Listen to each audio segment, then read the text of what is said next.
Hi, my name is Professor Winkler and I am your instructor for your speech class this term.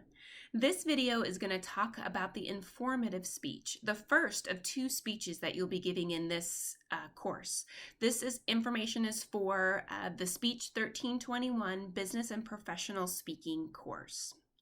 So the first speech that you're going to be giving this term is called the informative speech. Now, the goal of an informative speaker is to enlighten or impart knowledge so that the audience has more information about your topic after they heard you speak than before you spoke on your topic. Your whole goal is to act like a teacher. You're going to be presenting facts, you're going to be presenting details that kind of enhance the knowledge of your audience. So that's the goal of an informative speaker. So let's talk about the speech that you're going to be giving in here, in this term. This is a informative speech that is 4 to 7 minutes long, meaning that it needs to be no less than 4 minutes and no more than 7 minutes.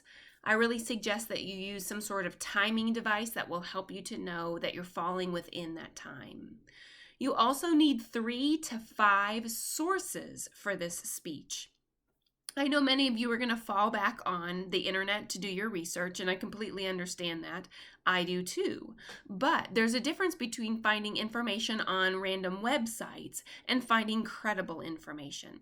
So I'm going to be posting a video shortly that talks about the CTC databases. So you can access these databases anywhere that you are as long as you know your student ID number, your initials, and your birthday.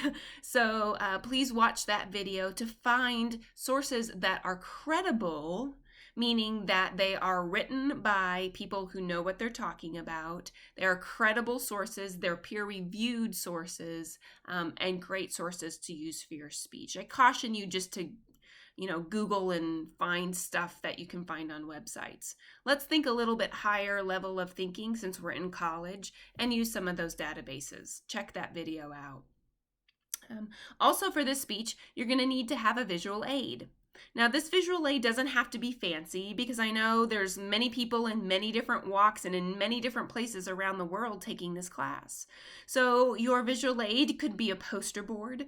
It could be a PowerPoint presentation that you show on a TV screen behind you, or it can just be a piece of paper that you've written a statistic on. It's not about the fanciness of the visual aid. It's about the quality of the information that's being reinforced on the visual aid. So think about what you can show the audience that you're presenting in your speech that will help them to grasp or understand that information better. Now, there's 2 outlines that you're going to use for this class. The first one's called the preparation outline, and this outline is a detailed game plan about your speech. If you look in the Speeches tab, you're going to see the directions for the preparation outline as well as a sample outline. Now, your goal for the preparation outline is to get everything organized so that it just comes out the way that the preparation outline dictates. There's going to be an introduction. You're going to have 3 main points, and then there's going to be a conclusion. And the preparation outline helps you to plan exactly what you're going to say in all of those parts of the speech. Then to deliver your speech, you're going to use the speaking outline or note cards. These are brief notes that are going to help you to remember what your preparation outline said fully. So you'll also find guidelines and ideas for the speaking outline or note cards in the Speeches tab. So please check your course calendar to know when the informative speech is due. Plan ahead because one of the trickiest parts of this speech is gathering your audience and recording your speech. Now, since there is a lot of upheaval across the country and across the world with the COVID stuff that's going on, make sure that you look to see the audience requirement that's spelled out clearly in your Speeches tab.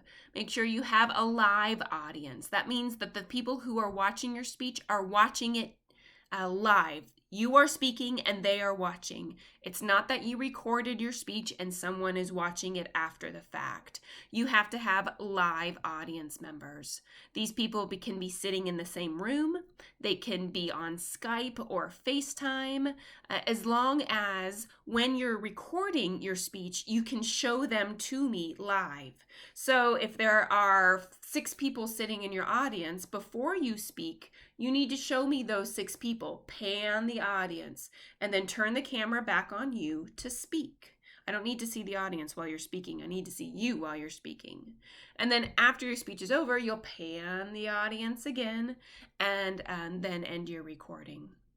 There's instructions about how you upload your speeches either to Vimeo or to YouTube, and then send me the link. So as you prepare for your informative speech, send me messages if you have questions. Send me a message that has the topic that you're working on so that I can give you pointers, approve it, and make sure that you're going in the right direction. I look forward to seeing your speeches and learning more about the topic that you think is important to talk about for this speech. So we'll talk to you later, and hopefully you found benefit from this video, and check out the ones that are to come.